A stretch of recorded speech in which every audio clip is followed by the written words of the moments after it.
नमस्कार। पूरी कांग्रेस सी फॉर कांग्रेस तो है ही, लेकिन सी फॉर चाटुकार भी होता है। नेता कम, चाटुकार ज़्यादा होते हैं।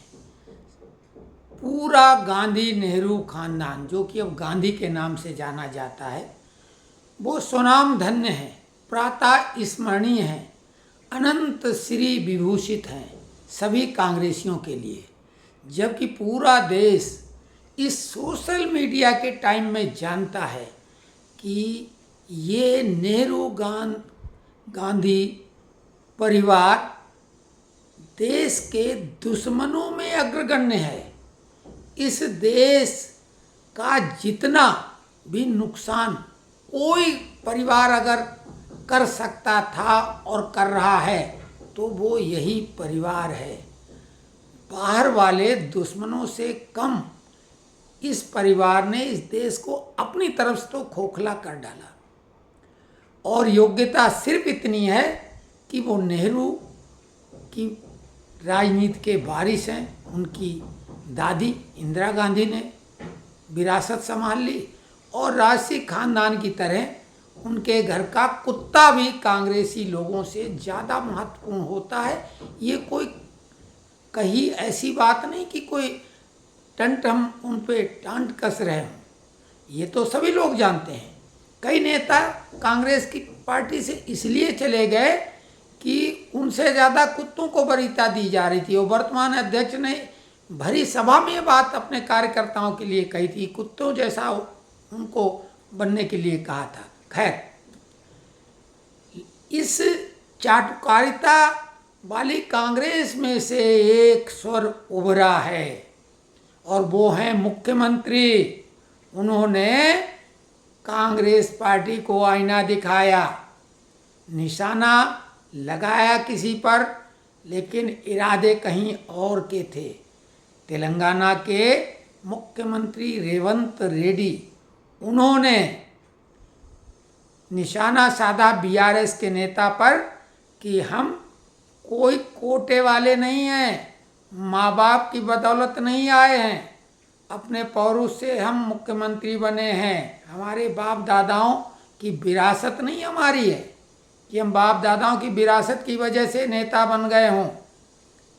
तो कहे तो वो बीआरएस के नेता को रहे थे, लेकिन सीधा निशाना राहुल प्रियंका पर था। आप कहेंगे ऐसी हिमाकत?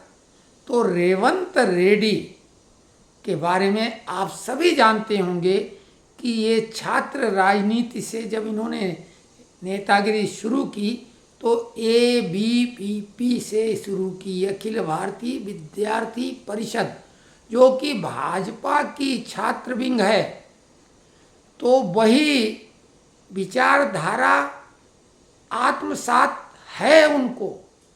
और उन्होंने बोला कि वो नेता अपनी दम से हैं, अपनी क्षमता से हैं, किसी के अनुग्रह से, किसी की कृपा से नहीं है। एक और घटना पहले हुई थी कि आके वो प्रधानमंत्री और गृह मंत्री से मिले थे।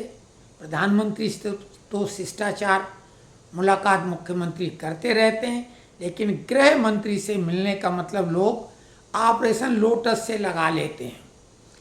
तो क्या ऐसा भी कुछ हो सकता है? बिल्कुल हो सकता है।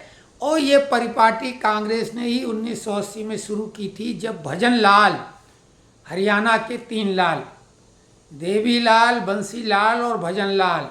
तो भजन लाल जनता पार्टी थी उसके नेता थे और बहुत अच्छी खासी मेजॉरिटी थी, लेकिन रातों रात पूरी की पूरी सरकार बदल के उन्होंने कांग्रेसी बना ली। नहीं तो वो बर्खास्त कर दिए जाते, क्योंकि बाकी सरकारें बर्खास्त हो गई थी। उनको ये लगा कि बचने का ये तरीका, और वो बच गए। तो रेवंत रेड्डी, चूंकि उनके अंदर कहीं न कहीं वो विचारधारा तो अभी भी कुलबुलाती होगी भगवा वाली, तो आपको ये भी बता दें वहाँ के समीकरण क्या है। जो कि रेवंत रेड्डी जब मुख्यमंत्री बनने वाले थे, उनके रोड़े में, उनकी राह में रोड़े अटकाए गए थे। हाईकमान नहीं चाहता था, लेकिन उनकी ताकत जो थी उसके आगे हाईकमान को झुकना पड़ा था।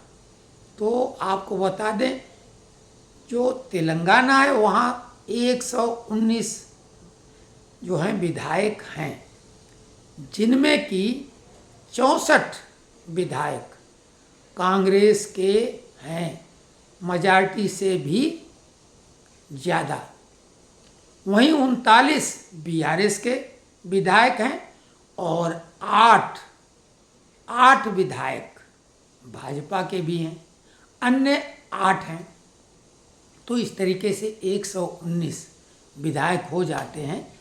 तो रेवंत रेड्डी अगर दल बदल, क्या वो तो सरकार ही बदल लेंगे मुख्यमंत्री हैं, तो 2/3 जब वो विधायक ले के बाहर होंगे तो उनके ऊपर कोई कानून तो लगेगा नहीं। और स्वाभाविक है 2/3 से भी थोड़े उन्हें ज़्यादा ही लाना पड़ेंगे, क्योंकि उनको 2/3 से बहुमत नहीं रहेगा। हालांकि 8 विधायक बीजेपी की उन्हें मिल जाएंगे, लेकिन 2/3 से बल्कि 3/4 विधायक उनको साथ में लाने पड़ेंगे, जिसमें वो सक्षम हैं। तो ये कयास लगाए जा रहे हैं कि इतनी हिमाकत कोई अगर कर रहा है, जो इन गांधीयन को आईना दिखा रहा है कि तुम्हारी औकात कुछ नहीं है, बाप दादाओं की वजह से हो, और बाप दादाओं यानी माँ की दम पर नहीं, बाप और दादी के चक्कर में ये यहाँ तक पहुँचे। तो कुल मिला के तेलंगाना में अब देखना है कि इन तिलों में तेल कितना है।